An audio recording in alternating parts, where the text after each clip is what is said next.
जी sir, आज आप आए हैं अपने हाटी समुदाय वाले मुख्यमंत्री से मिले हैं, आपको किस तरह का आश्वासन मिला और क्या आपकी डिमांड थी?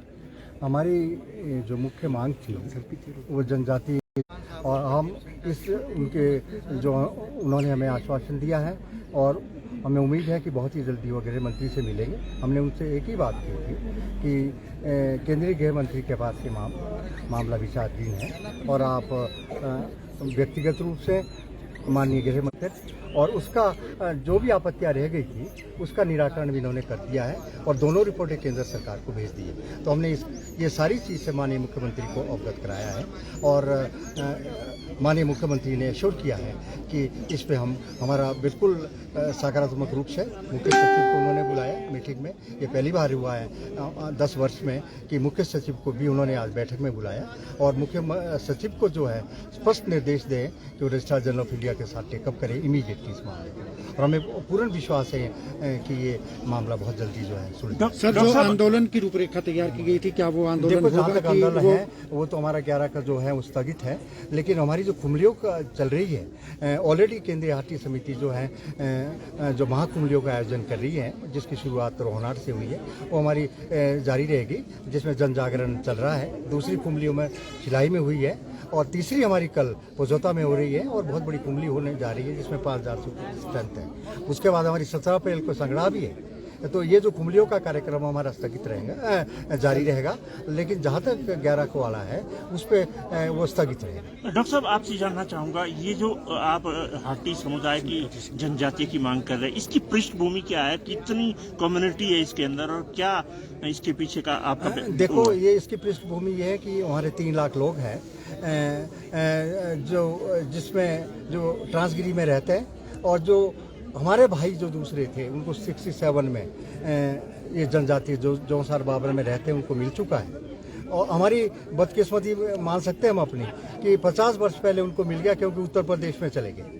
हम हिमाचल प्रदेश में आए, हम 50 वर्ष से संघर्ष कर रहे हैं, जबकि 79 में हमारी भी सिफारिश हो, हमारे को पात्र बना दिया गया है जो नेशनल कमीशन जो पहला बना था। लेकिन उसके बाद जो है हमारे इस पे जो हम संघर्षरत हैं और जिसकी वजह से हमारे को बहुत बड़ा घाटा हुआ है। लगभग जो ट्राइबल सब प्लान में जो है पैसा आना था, 9% पैसा जनजाति का प्लान से वहाँ आना था, वो सारा नहीं आया। हज़ारों हमारी जो बच्चे वहाँ के नौकरियों में जाने थे उनको नौकरियाँ नहीं मिली है ऑल इंडिया लेवल पे, और जो स्कॉलरशिप मिल रहे थे उससे बच्चे वंचित हो गए। तो हर प्रकार से तो वहाँ का नुकसान हुआ है। और आज हम देखते हैं कि आज हम सबसे निचले पायदान पे, जो ये कहते थे ना कि आप जनजाति क्यों कर रहे हैं मांग, भाई हमारे साथ के जो थे वो तो नंबर 1 पे पहुँच गए।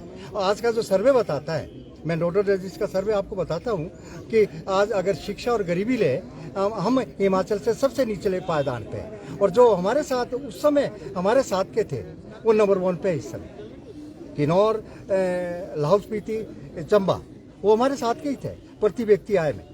लेकिन आज वो नंबर 1 पे है, हम उसी पे जिसमें हम 50 वर्ष पहले थे उसी में आज हम हैं।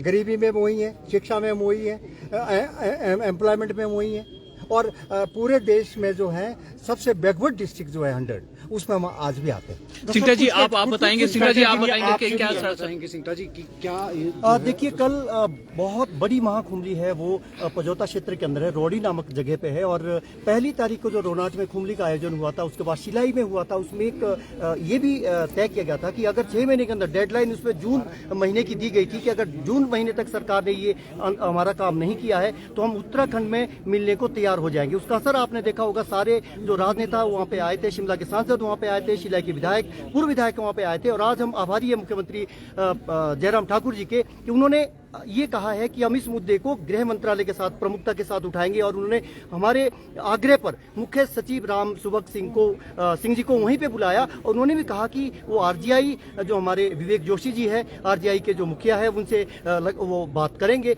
और इस मुद्दे को, क्योंकि अभी आश्वासन दिया हमारा 11 तारीख का आंदोलन केवल स्थगित हुआ है अगर सरकार ने केवल आश्वासन दिए तो हम दोबारा जो है हमारी जो केंद्रीय हाटी समिति हमारी सुप्रीम संस्था है जिसके अध्यक्ष डॉक्टर अमित चंद कमल जी है और महासचिव जो है कुंदन शास्त्री जी है, यहीं पे है वो भी, तो हमारा जो नेतृत्व है वो फिर बैठेगा और फिर तय करेगा। लेकिन हम आपके माध्यम से मैसेज देना चाह रहे हैं, जो महाकुंभ लिया है वो उसका आयोजन लगातार जारी रहेगा। अगले महीने संगड़ा में हमारी महाकुंभली होगी। खासतौर पर जो शिमला यूनिट की थी 11 तारीख का जो आंदोलन था वो हम इस आश्वासन के साथ, मुख्यमंत्री के आश्वासन के साथ जो है हम स्थगित कर रहे हैं, क्योंकि हम भी वार्ता के पक्षधर है। हम चाहते हैं कि वार्ता और आंदोलन दोनों साथ साथ चले, लेकिन मुख्यमंत्री के आश्वासन के बाद आज हमने आंदोलन स्थगित किया है। अभी अगली डेट जो भी केंद्रीय नेतृत्व हमारा तय करेगा वो करेंगे। लेकिन अब ये मास मूवमेंट बन चुका है। अब लोग के सब्र का जो बांध है वो टूट चुका है। लोग बिल्कुल ये पूरी तरह से तैयार है और उम्मीदें किससे, उम्मीदें सत्ताधारी दल से हैं। हम शिमला के सांसद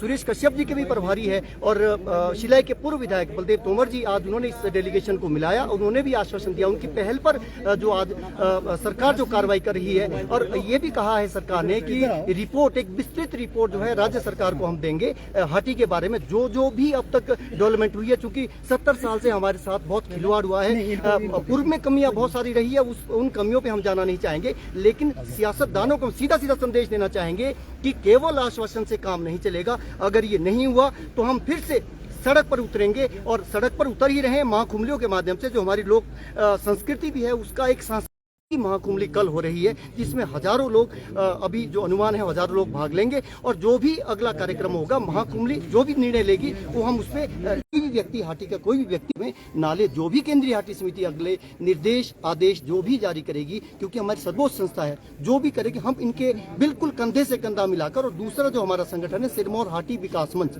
जो शिमला में, इसमें काफी ऊर्जावान लोग हैं, मिलके एक ताकत के साथ हाटी के साथ जो अन्याय हुआ है वो अन्याय अब नहीं होगा। आपने देखा होगा प्रधानमंत्री नरेंद्र मोदी जी ने कहा था कि क्षेत्रीय जो आकांक्षाएं हैं उसकी अनदेखी नहीं होनी चाहिए। एक क्षेत्र आगे बढ़ जाए, दूसरा क्षेत्र पिछड़ जाए। हमारे साथ ऐसा ही हुआ है। आज तक केवल सियासी छल हुआ है। इसलिए हमने इन सियासतदान को भी सीधी चेतावनी दी है। इनको कोई मंच नहीं दिया गया शिलाई में, इनको बुरा भी लगा होगा, लेकिन हम अपने अधिकार के लिए किसी भी हद तक हाटी तो जा सीता जी सकते हैं। कितने लोग हैं और क्या आपको लगता है चुनावी वर्ष भी है और जातीय सरकारें अगर नहीं करती तो क्या इस असर जो साल में जो इनके रणनीतिकार है वो भी काफी बुद्धिजीवी लोग हैं, वो भी ये देख ही रखे होंगे। तो हमें लगता है कि चुनावी साल में राज्य सरकार को और केंद्र सरकार को सिरमौर के लोगों को बड़ी सौगात देनी चाहिए कि सिरमौर, नाम तो सिरमौर है, जैसा कि अभी हमारे अध्यक्ष जी ने ये कहा कि शिक्षा और गरीबी के मामले में बड़ी विडंबना है। ये नाम सिरमौर है, लेकिन हम देश के जो सबसे पिछड़े हुए जिले हैं उसमें शुमार है। तो कहीं ना कहीं उसका पिछड़ेपन का भी एक कारण ये रहा है। तो अगर हमारे लोगों को थोड़ा सा सहारा मिलता है तो नौकरी में हमारे लोग आगे आएंगे और भी हमारे साथी है वो लोग अपनी बात रखेंगे। केंद्रीय समिति सर, आपसे हम जानना चाहेंगे कितना एरिया है जो इफेक्ट करता है ये हाटी समुदाय का, जो एक एरिया के हिसाब से पूरे जिले में कहाँ? सिरमौर को अगर आप दो भागों में बांटो तो शीशगिरी और ट्रांसगिरी दो हिस्से बनते हैं। वो लगभग ट्रांसगिरी आधा हिस्सा है पूरे सिरमौर जिले का, जिसमें 144 पंचायतें आती है और 3 लाख की आबादी है लगभग। तो इन 3 लाख की आबादी में हाटी समुदाय के लोग रहते हैं। उसमें विभिन्न जातियां हैं, उसमें जो अलग अलग कास्ट, सब कास्ट है, वो सारे हाटी समुदाय में एक कम्युनिटी के रूप में, क्योंकि उनके हमारे सबके रीति रिवाज, लोक संस्कृति, भाषा, देवी देवता, परंपराएं सबके एक समान है और वो एक हाटी समुदाय बनता है। हमारी संस्कृति हमारे पड़ोसी जौनसार बाबर के साथ बिल्कुल मिलती जुलती है। बोली भाषा, कई गांव के तो नाम एक जैसे हैं, जो हमारे यहाँ है वही गांव उधर भी है। तो उनको तो 1967 में जनजाति दर्जा मिल गया, हम उस वक्त रह गए थे। तो उस वक्त हमारे लोगों में, हमारे इलाके में इतनी शिक्षा भी नहीं थी इस मुद्दे को उठाने में। अब क्योंकि नौजवान पढ़े लिखे हो रहे हैं तो हम भी ये महसूस करते हैं कि हम इस अधिकार से 50 सालों से वंचित है।